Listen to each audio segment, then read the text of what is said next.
Hola a todos, Foro a la Distancia tiene preparada la siguiente cápsula. Trastornos de inicio de la infancia, niñez o adolescencia. Discapacidad intelectual. Las personas con discapacidad intelectual tienen algunas limitaciones para funcionar en su vida diaria. Les cuesta más aprender habilidades sociales e intelectuales. La discapacidad intelectual puede ser por manera genética. Algunas están presentes antes o en el momento de la concepción y otras se producen durante el embarazo o durante el parto, o bien puede ser después del nacimiento. El factor más común es que algo afecta el crecimiento y el desarrollo del cerebro. Se considera que existe una discapacidad intelectual cuando el coeficiente es inferior a 70. En el DSM-4-TR establece 4 grados de retraso mental de acuerdo con su coeficiente intelectual. Retraso mental leve. Coeficiente intelectual es entre 50 y 69. Retraso mental moderado. Coeficiente intelectual es entre 35 y 49. Retraso mental grave. Coeficiente intelectual es entre 20 y 34. Retraso mental profundo. Coeficiente intelectual es menor de 20.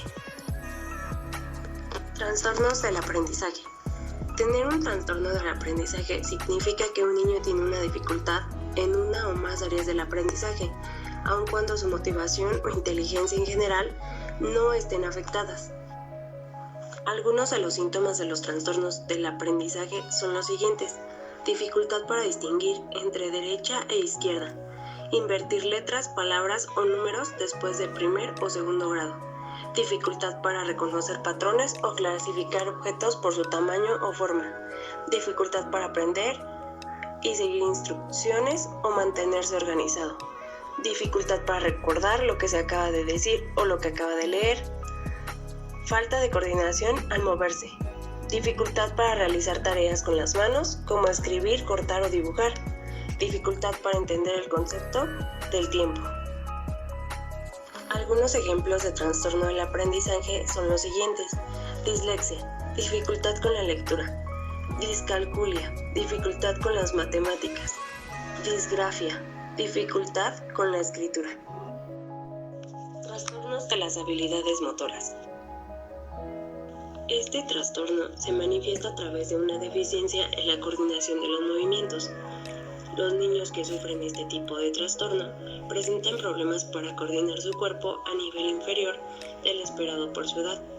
Esta dificultad se puede identificar en los movimientos que implican todo el cuerpo, como por ejemplo el saltar, correr, abrochar botones, usar tijeras e incluso el escribir. Lo que caracteriza esencialmente al trastorno de las habilidades motoras es la alteración del desarrollo de la coordinación motora. Algunos de los síntomas son los siguientes: retrasos en el desarrollo para gatear, caminar o sentarse, problemas para la succión o deglución en el primer año de vida, problemas con la coordinación motora fina o visual.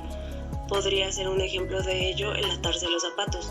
Problemas con la coordinación motora gruesa podría ser el saltar. Trastornos de la comunicación. Un trastorno de la comunicación afecta la audición, la voz, el habla, el lenguaje o una combinación de todos estos. Un niño puede estar en riesgo de sufrir un trastorno de la comunicación si hay antecedentes de lo siguiente: labio leporino o paladar hendido, anomalías craneofaciales, insuficiencia velofaríngea, disfunción oral motora, disfunción, enfermedad neurológica o lesión cerebral, dependencia de respirador, patología de las cuerdas vocales, retraso del desarrollo, autismo, nacimiento prematuro o traumático, pérdida auditiva o sordera. Trastornos generalizados del desarrollo. Los trastornos generalizados del desarrollo es un término utilizado para referirse a niños que padecen de autismo y otros trastornos relacionados. Trastorno autista. Sus siglas son TEA. Es una discapacidad del desarrollo que provoca problemas o dificultades sociales de comunicación y de conducta. La mayoría de los casos las personas con autismo tienen dificultades sociales, emocionales y de comunicación. Cada caso es diferente, ya que tienen distintas maneras de aprendizaje, resolución, reacción y de atención. Los médicos para el diagnóstico tienen que observar el comportamiento y el desarrollo del niño, donde se destaca la dificultad para adaptarse cuando hay un cambio, e incluso para relacionarse con los demás, para expresar sus sentimientos, repetir e imitar palabras o frases. Algunos de los síntomas son la pérdida del habla, la pérdida de los movimientos de las manos, por ejemplo, el agarrar cosas, movimientos compulsivos, que sería como retorcer las manos, los problemas respiratorios, problemas de aprendizaje, que son los de discapacidad intelectual, los problemas de equilibrio, entre otros. Trastorno de Rett.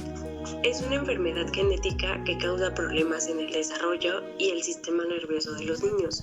En un principio, los bebés con el síndrome de Rett crecen y se desarrollan con normalidad, pero a partir de los 3 meses y los 3 años, su desarrollo se detiene provocando la pérdida de habilidades. Trastorno de Asperger.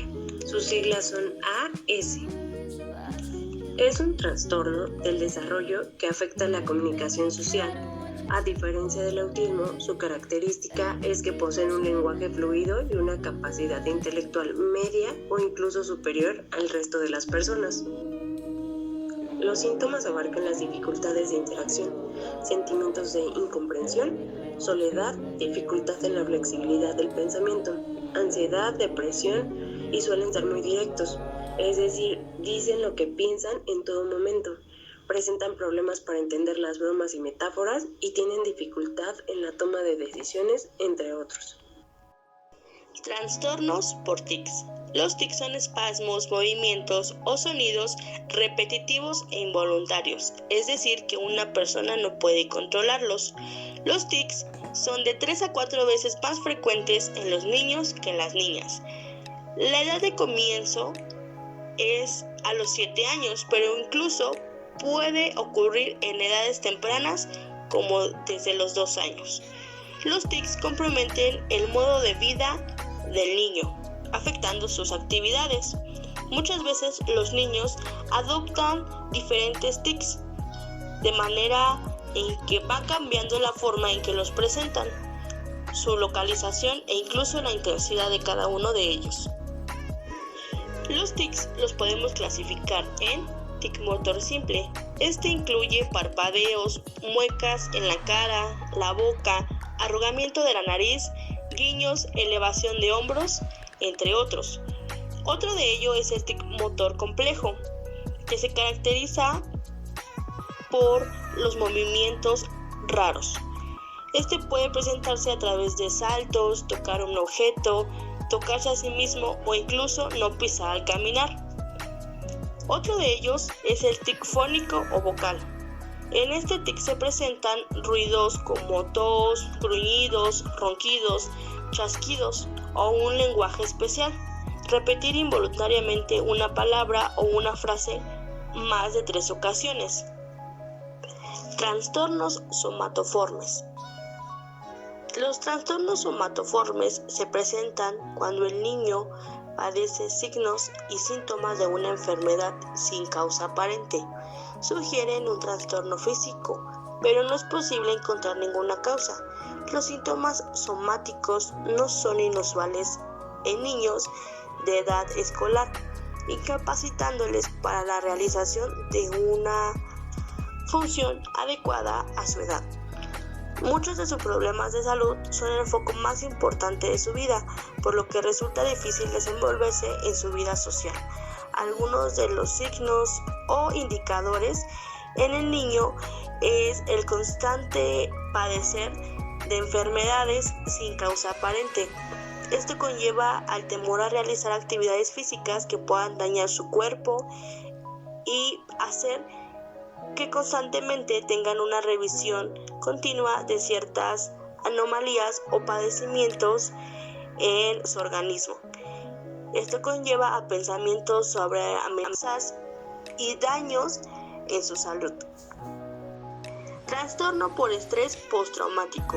Es un trastorno de afectación que en algunos niños se presenta después de experimentar un evento traumático en su vida. Dicho evento puede ser a través de episodios donde puso en riesgo la vida del niño, como un desastre natural, un accidente automovilístico o incluso una agresión sexual. Pero en algunos casos el evento pudo no haber sido peligroso para el niño. También puede presentarse después de experimentar la muerte repentina de algún ser querido. Algunos de los síntomas son la reviviscencia, es decir, volver a experimentar el trauma a través de pesadillas, pensamientos aterradores o incluso existen los síntomas de evasión, que evitan lugares, pensamientos o personas que desencadenan recuerdos del trauma. Síntomas de hipervigilancia que causan nerviosismo, sobresalto, incluso dificultad para dormir.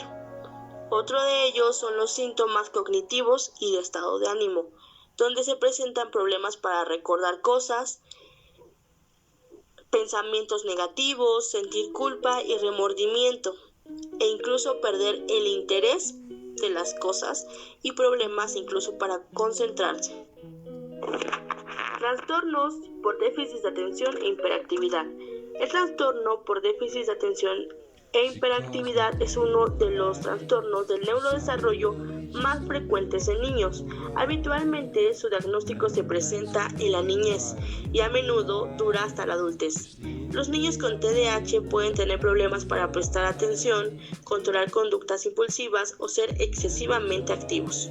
Algunos de los síntomas que pueden presentar los niños con TDAH son los siguientes: fantasear mucho, olvidar o perder las cosas, moverse nerviosamente, hablar mucho, cometer errores por descuidos innecesarios, tener problemas para resistir la tentación o incluso tener problemas para respetar turnos.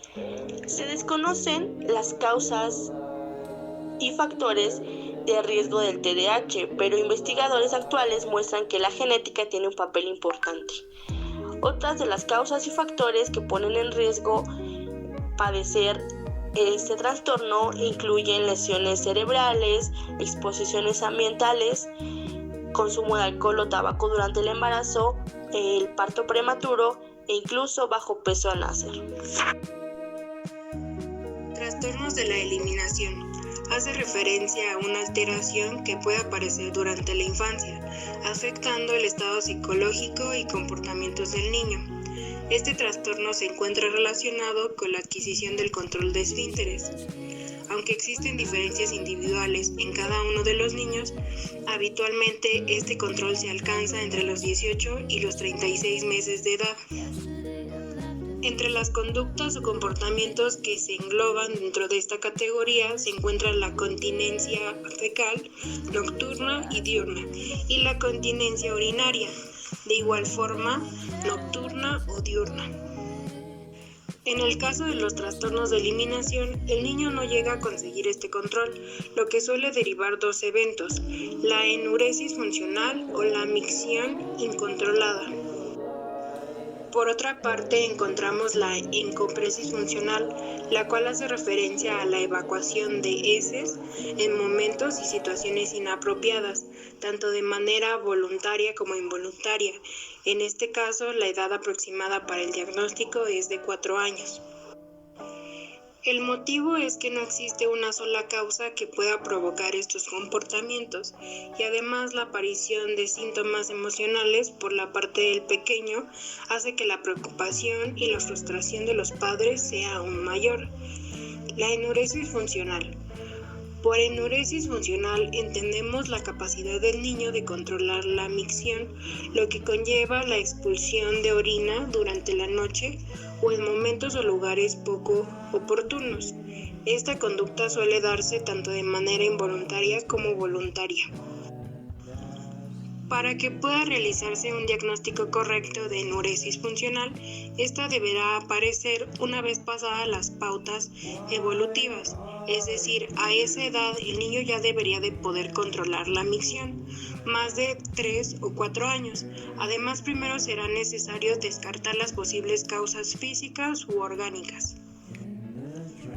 Las características principales es que la enuresis aparece con una frecuencia de al menos 2 episodios semanales a lo largo de 3 meses seguidos.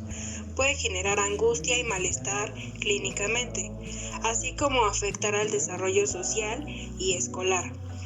Estas conductas no pueden ser explicadas por una causa orgánica como una enfermedad o la adquisición de un medicamento o sustancia. Cuando aparece durante la noche, el menor tiende a hacerlo alrededor de 30 minutos o 3 horas después de dormirse. En la mayoría de los casos, el niño no ha logrado alcanzar el control de la vejiga, lo que se conoce como una enuresis primaria. Sin embargo, en aproximadamente un 20% de los casos, se trata de una enuresis secundaria, debida a un evento o situación estresante o angustiosa.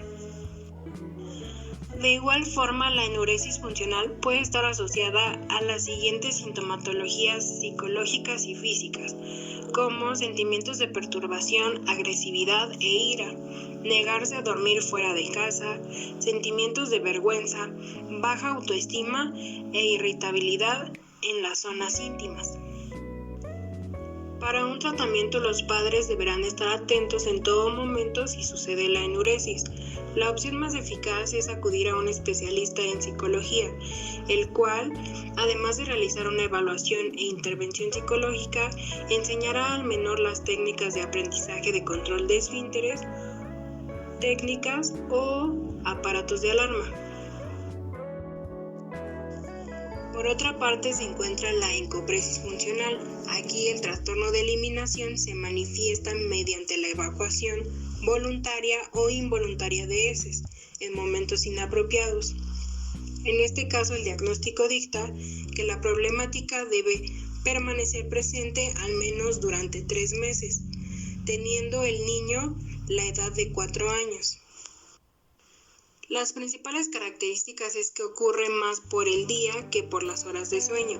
De igual forma, en el 50% de los casos se debe a un aprendizaje deficiente del control de esfínteres, es decir, encopresis primaria, mientras que el otro 50% consiste en una respuesta por un evento o situación angustiosa a partir de los 8 años de edad. La conducta no puede ser explicada ni por una enfermedad médica ni por el consumo de medicamentos o sustancias.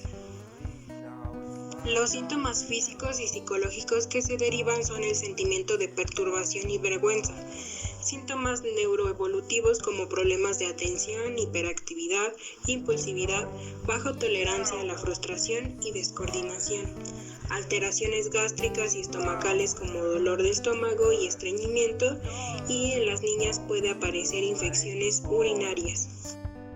Trastorno de conducta. El trastorno de conducta es un conjunto de comportamientos antisociales que se manifiestan en la infancia o en la adolescencia. Un niño o un joven puede mostrar patrones de conducta perturbadores y violentos, incluso una dificultad para seguir las reglas. Puede estar acompañado por otro trastorno mental, como el trastorno de déficit de atención e hiperactividad, el trastorno por estrés postraumático y el trastorno bipolar. Existen 3 tipos de trastorno. El primero es cuando comienza en la infancia. Esto ocurre cuando las señales empiezan a manifestarse antes de que el niño tenga 10 años. Otro de ellos es al inicio de la adolescencia. Esto ocurre durante toda la etapa de la adolescencia. Y otro es el inicio no especificado. Este ocurre cuando se desconoce la edad en la que se manifiesta el trastorno de conducta.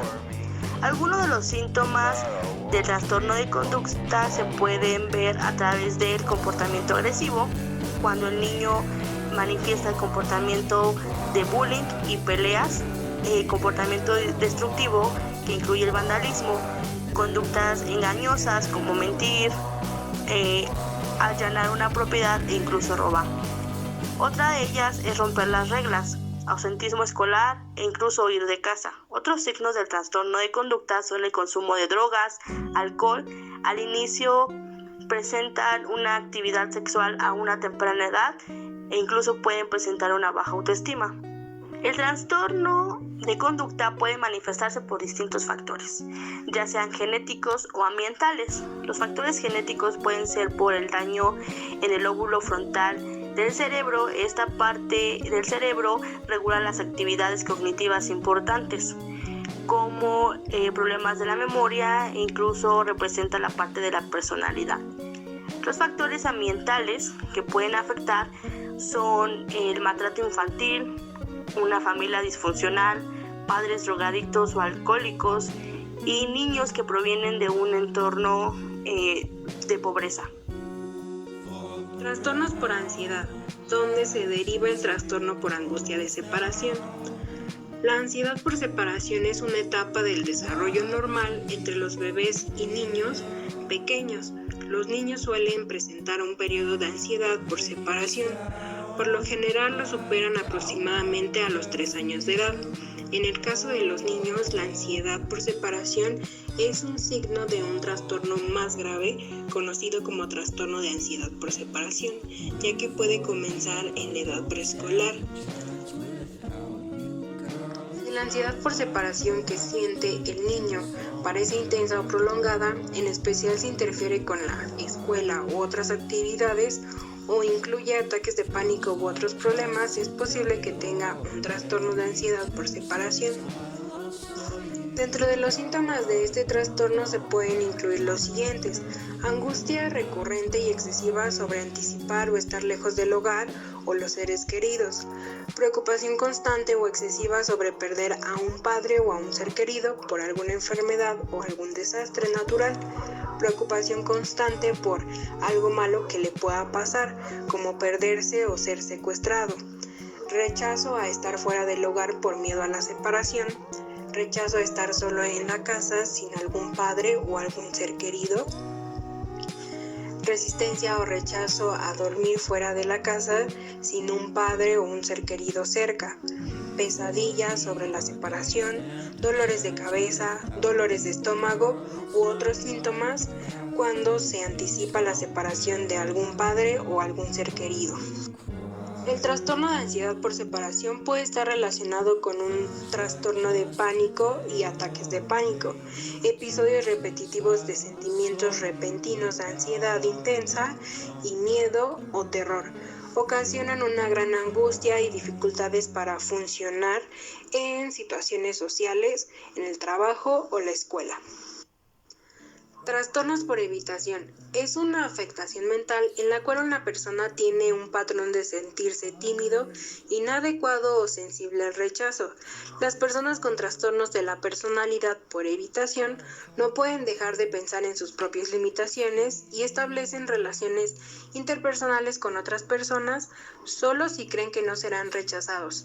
La pérdida y el rechazo son tan dolorosos en estas personas que prefieren estar solas antes de arriesgarse a tratar de conectar con otros. Una persona con el trastorno de la personalidad por evitación puede ser fácilmente lastimado cuando la persona la critica o la desaprueba. Se frena demasiado en las relaciones íntimas, evita actividades o trabajos que impliquen contacto con los demás y llega a ser tímida en situaciones sociales por el miedo de hacer algo mal o incorrecto. Las personas con este trastorno, si no reciben un tratamiento, pueden llegar a tener una vida de total aislamiento, además de desarrollar un segundo trastorno mental como el consumo de sustancias o la depresión. De igual forma, existe un mayor riesgo de cometer suicidio. Trastorno por ansiedad generalizada. El trastorno por ansiedad generalizada es un trastorno mental en el que a menudo el niño está preocupado o ansioso por muchas cosas y siente que tiene dificultades para controlar la ansiedad. Los eventos en la vida del niño que le pueden causar estrés y ansiedad incluyen una pérdida, como la muerte de un ser vivo o el divorcio de sus padres, cambios importantes dentro de su vida como mudarse a una nueva ciudad, antecedentes de abuso o vivir en una familia cuyos miembros son temerosos, ansiosos o violentos. El trastorno por ansiedad generalizada afecta del 2 al 6% de los niños. Generalmente no ocurre hasta la pubertad y es más común en niñas que en niños. El principal síntoma es la tensión o la preocupación frecuente durante por lo menos 6 meses, aún sin una causa clara. Los niños con ansiedad focalizan sus preocupaciones en tener un buen rendimiento escolar y deportivo. De igual forma, los niños pueden creer que deben de desempeñarse a la perfección. De otro modo, sienten que no lo están haciendo bien. Sienten un miedo intenso a los desastres naturales, tales como terremotos, tornados o robos en la casa, por su seguridad y la seguridad de su familia. Pueden preocuparse excesivamente por las enfermedades menores o tener un miedo a desarrollar nuevas enfermedades. Otros de los síntomas que incluye el trastorno de ansiedad generalizada son los problemas de concentración o tener la mente en blanco, la fatiga, la irritabilidad, problemas para dormir o permanecer dormido, agitación al respirar, no comer lo suficiente o comer en exceso, ataques de ira, desobediencia, hostilidad o insolencia, tensión muscular, molestias estomacales, sudoración, dificultad para respirar y dolor de cabeza.